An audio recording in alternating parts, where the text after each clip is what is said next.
Spend 5 minutes on any outdoor furnace forum and you'll hear somebody talking about return temps. Now I want to discuss that today and why it may not be as important as a lot of people think it is. So where return temps started to become a problem is on the old central boilers, where they had the outlets right on the side of the furnace, and they would pull the water off of the flat side of the firebox, well, of the water jacket. They pull it off and they dump it right back in. And what they were doing is they were just blasting all that cold water directly through the water jacket and just right on the wall of the firebox where the flame was touching on the inside.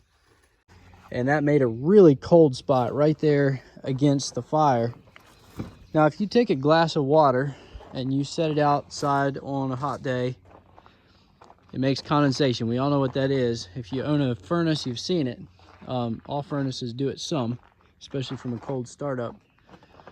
But if you just have that cold spot against the fire for weeks and months and years, that spot just sat there and sweated and sweated and sweated, and it would, a lot of times, if the return temps were too low, it would actually make it wet enough there that it would just corrode a hole right through it, and they would have a water jacket failure.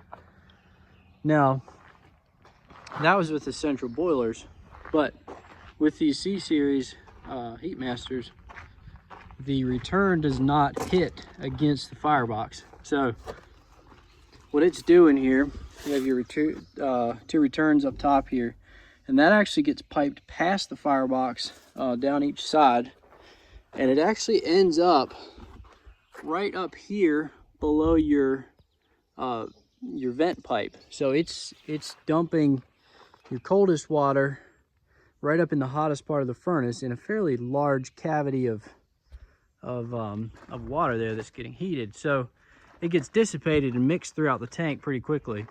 So with the C-Series anyway, it's return temps are just really not that big of a deal because it's getting mixed with the rest of the hot water up there in the top, and it never makes a cold spot.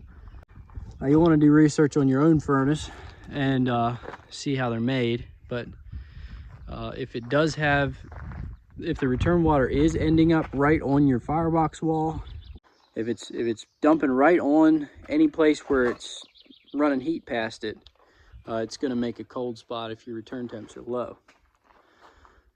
But do your own research. But if you got a C-Series, return temps are not something to worry about.